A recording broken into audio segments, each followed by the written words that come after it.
Everyone, I hope you're doing well. So, as promised, I'm going to be giving you feedback on your TPs that you had last Friday. I'll try to mention some positivities and negativities, but let's not call them negativities. Let's just call them areas of improvement.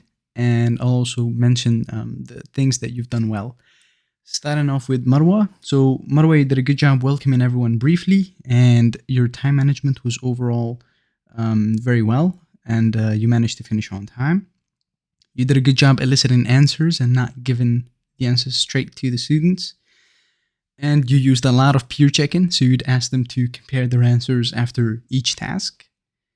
And overall, your instructions were very clear. You followed a clear structure by giving action points, interaction pattern, and time limit. So you tell them what they need to do clearly, and then how they were going to do it, whether it was individual, in pairs, and groups, and then you'd indicate the time frame that they were working with for that task.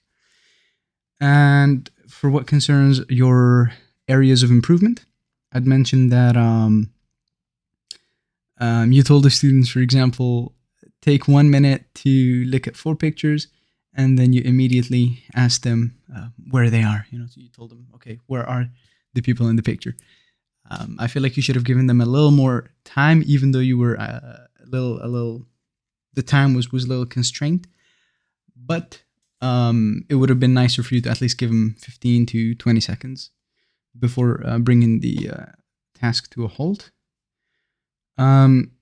Your speaking pace was a little too elevated for an A2 class, so consider speaking a little slower in a real life class.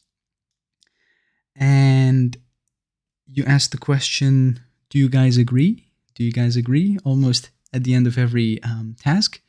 You're generally always going to get a yes, we agree. Or one of the students will say yes. But this is not very authentic. A better way of creating interaction and getting more authentic answers is to, for example, say, if you agree, raise your hand. You used meta language. You used, for example, the word production. You said, okay, now we're going to do a production activity. So you don't want to use this kind of terminology with the students. This is just terminology that we use amongst ourselves as teachers. And so this is definitely to be avoided. And that is it for Maroua. Thank you. Moving on to Mounira. Mounira, you had a very effective leading, so good job eliciting. You got to you showed them a picture of a desk, a reception desk, and that was, and you did a good job eliciting the fact that the person was lost and was asking for information. You also dealt with emergent language really nicely. You had the word excuse me. Some of the students did not understand this, and you dealt with it and clarified the meaning and appropriacy. You used open pairs effectively, so you asked the pair to model and demonstrate in front of the others. So good job on doing that. And task D, in your task D, so your task D had lots of student talking time, which was good. You could have used a chain, as Ali suggested.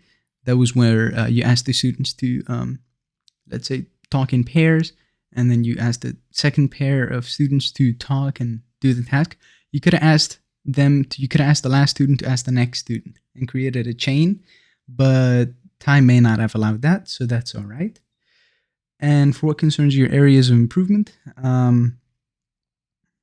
you used a lot of compound instructions, and that is where you do not space out, you do not put some space between the instructions, or when you give consecutive instructions where it's not necessary to do that. For example, you told them, talk in pairs about, and then share with everyone.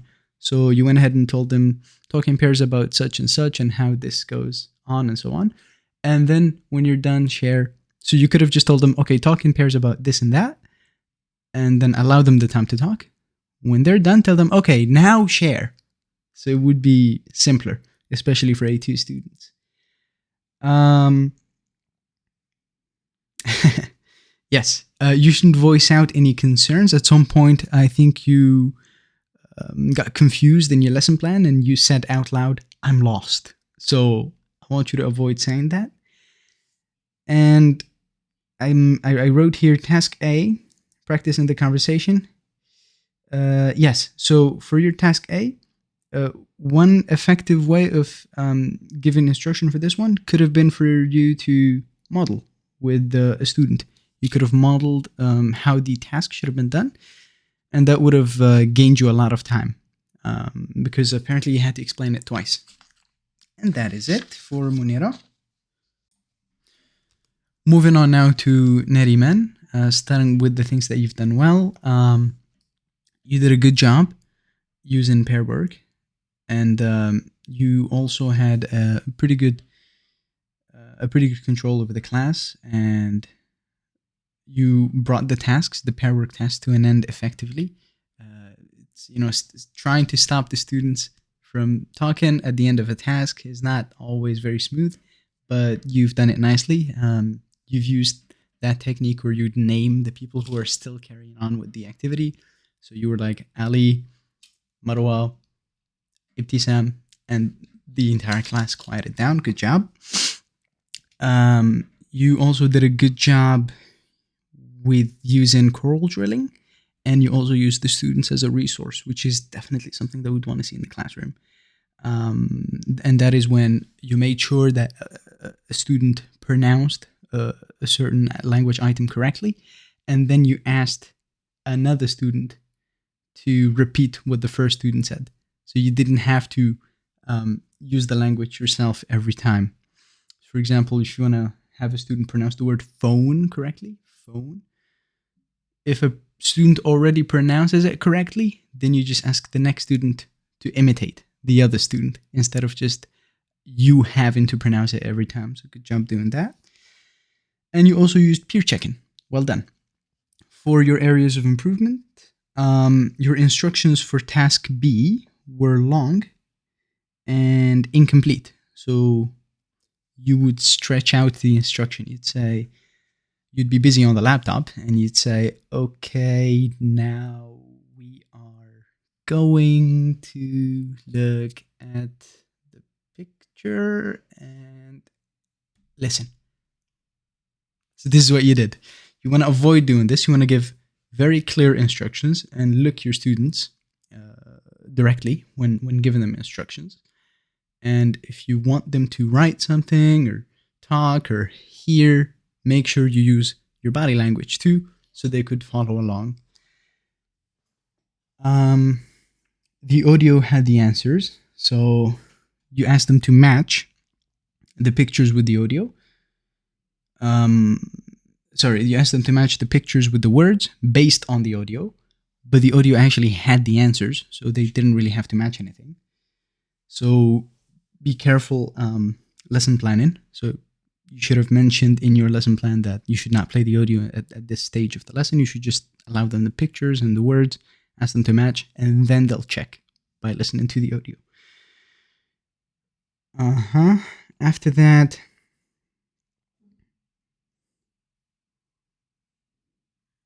another point is look at students. All right. It doesn't look at students nor use the handout during instructions. Yes, I'm just reiterating here. Again, when you give instructions, make sure you look at your students directly.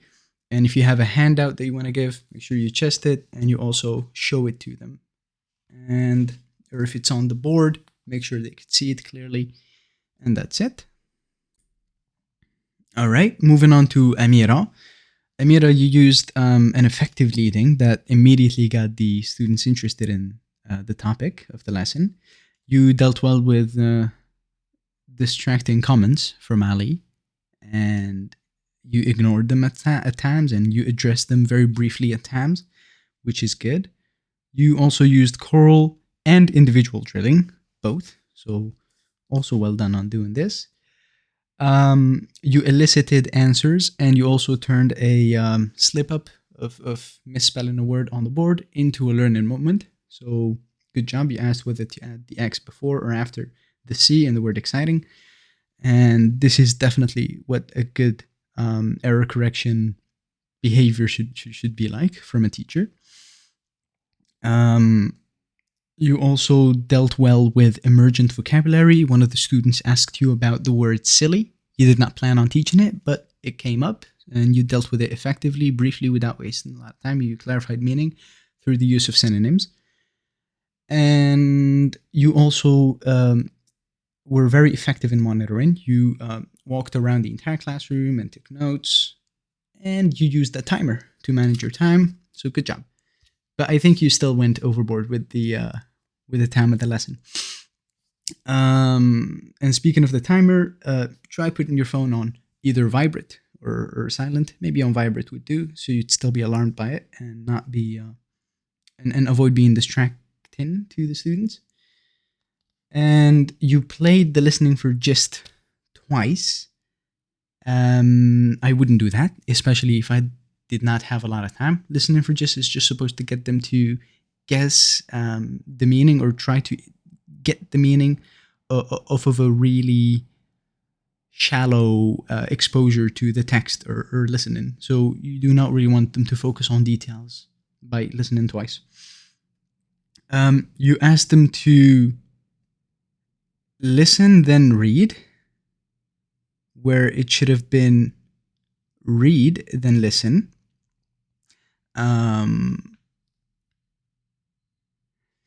Yeah, since the listening also included the answers. And finally, I think you should use more peer checking after your tasks are over during the feedback on content. All right, now we have Aseel.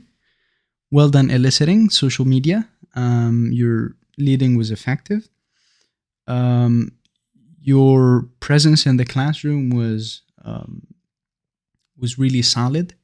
You had great classroom management, and you dealt with Ali most effectively. You did not allow him to waste any of your lesson time.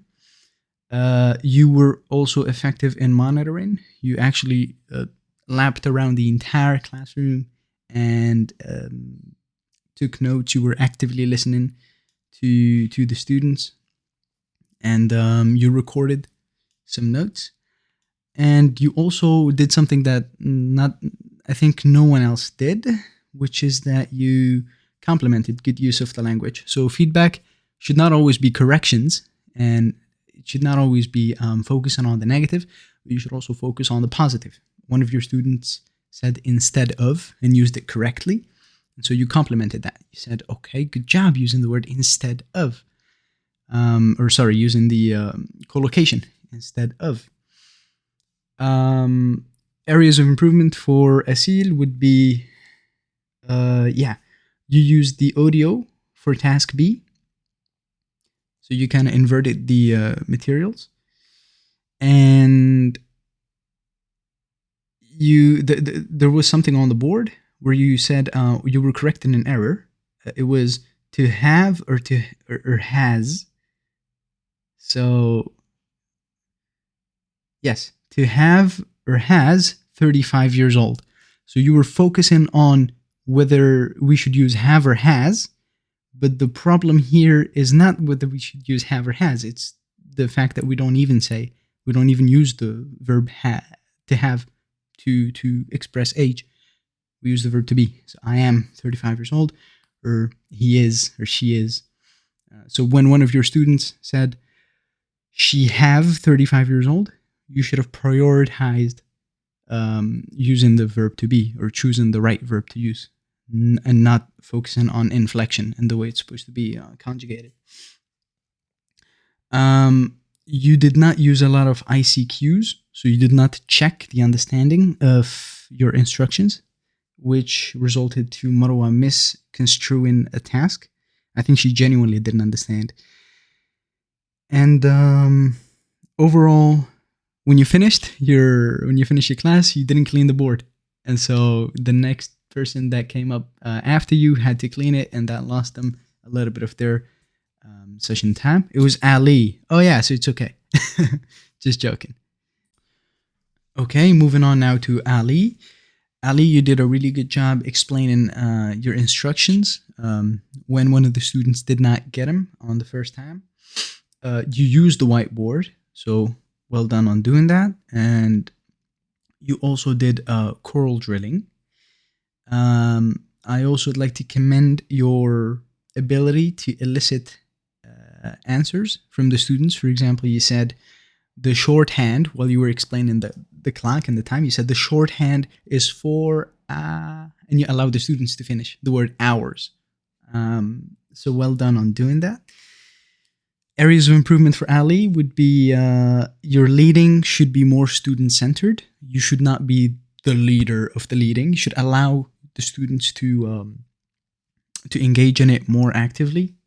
And I think I already told you that you changed your leading. We agreed on your lesson plan for a certain leading, but then you changed it. I'm not sure if you meant to do that, or maybe you just got carried away in the moment and in the stress of the moment. Your pace was a little too fast for A2 learners, so make sure you speak a little slower. And also, you did not use a lot of peer correction. For example, I noticed when Mounira answered your question correctly and Maroua didn't, you jumped in directly to correct Maroua, and you didn't ask Mounira to offer the correction to Maroua. So you could have done that. You should always prioritize peer correction to teacher correction. If you could allow a student to provide the correct answer to another student, always do this over jumping in. You should always leave that as a last resort.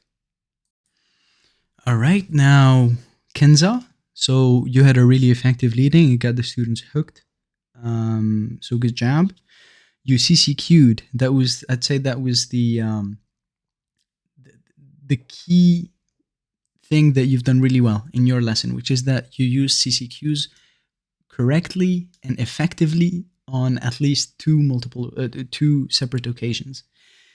And you got the students to understand the vocab at hand. You also did pre-teaching. You used the whiteboard effectively. Well done. You also used the students as a resource, which is something that I always encourage. For example, you asked the students to read the question instead of you reading it. You monitored effectively as well. You gestured the tasks to take. You gestured. You used body language and to indicate the task and so on. And you also took notes while monitoring. And you moved around the entire class. Well done.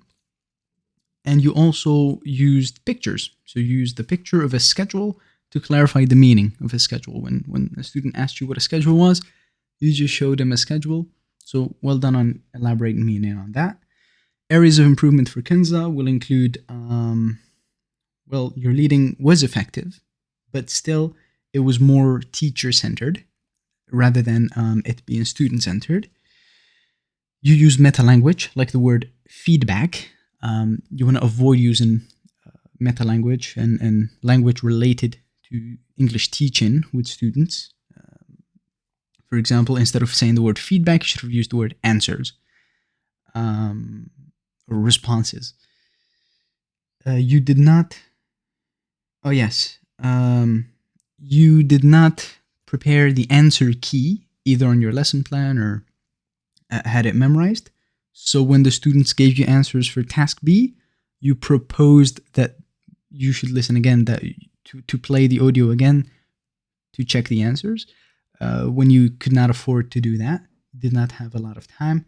So I would encourage you to also have the answer key to the tasks you give the students always ready and at your disposal for you to offer corrective feedback to your students.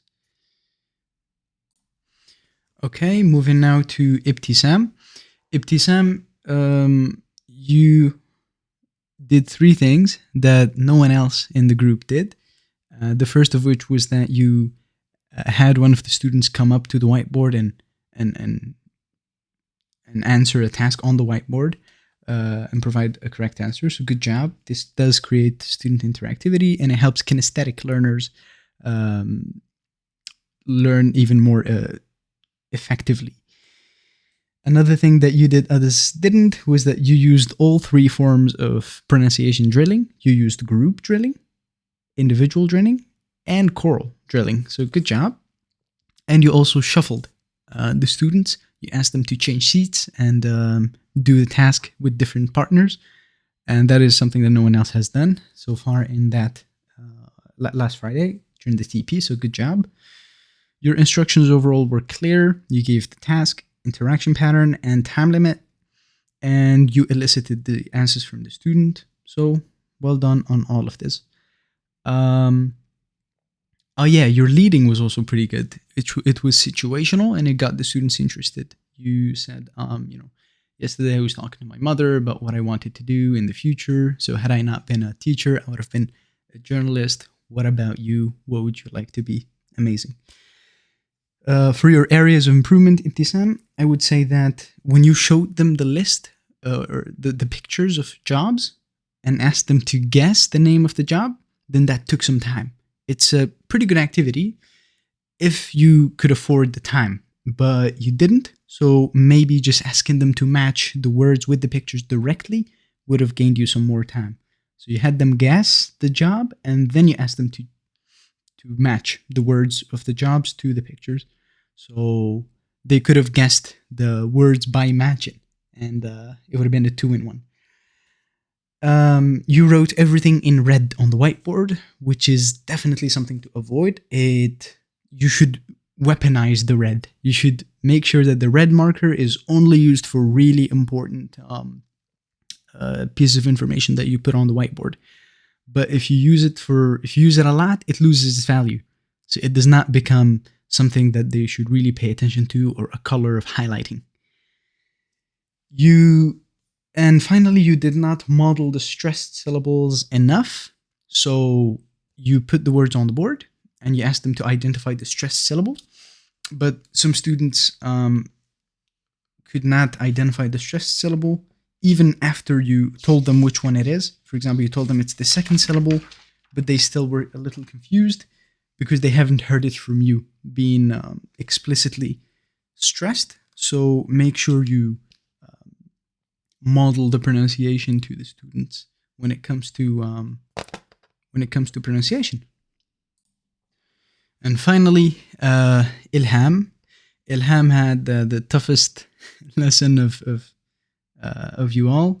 She had grammar, and she started off with a really nice leading, and that got the students immediately hooked. Good job on that, Ilhem. And then she used ICQs, which I haven't heard many others use. So ICQs is instruction check-in questions. It's questions you ask to make sure the students understand what they need to do. But Ilhem used somewhat general ICQs. A general ICQ is not very effective. For example, you'd say, okay, what do we do? That's a little general. ICQs should be more specific. For example, do we match or write? Or for example, do we hear then write or do we write then hear? So they should be specific to this task to make sure that you actually conveyed the instructions successfully. So yeah, well done on using ICQs. Well done on eliciting the answers. You did not give them a single free answer when it came to your language clarification stage. So really, really good job clarifying the meaning, form, and pronunciation of using the verb to be in affirmative, negative, and interrogative sentences. You use the whiteboard extremely effectively and efficiently. You alternated the use of the blue and the red marker, and you used the red marker really effectively to highlight a key language. And that is all for the things that you've done well. But unfortunately, you took a little too much time. So one area of improvement is definitely time management. Make sure you're more judicious with the use of time, and make sure you'd have enough time for your students to reach the controlled practice, because this is what's going to allow them to really burn the rules of grammar into their memories. If they do not get the chance to practice, then no matter how much explaining you're gonna do, they'll never, understand it for life. They need to practice. They've got to make sure to practice. When you didn't achieve that in class, you could have also told them, okay, this will be your homework. So you could have also said that, and that would have slightly mended the situation. One more thing is that when you broke down the form on the board, you wrote this. Let me just make sure. You wrote S, so subject, and then you wrote to be, and then you wrote rest, the rest of the sentence. So be careful when you write to be. Some students might understand that they have to add to, and that they should use the infinitive and not the base form verb.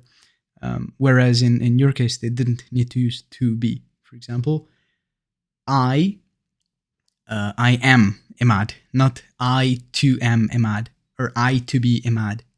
So you should have just used the word be. So it should have been S plus be plus the rest of the sentence, and so on. And that's the feedback for everyone.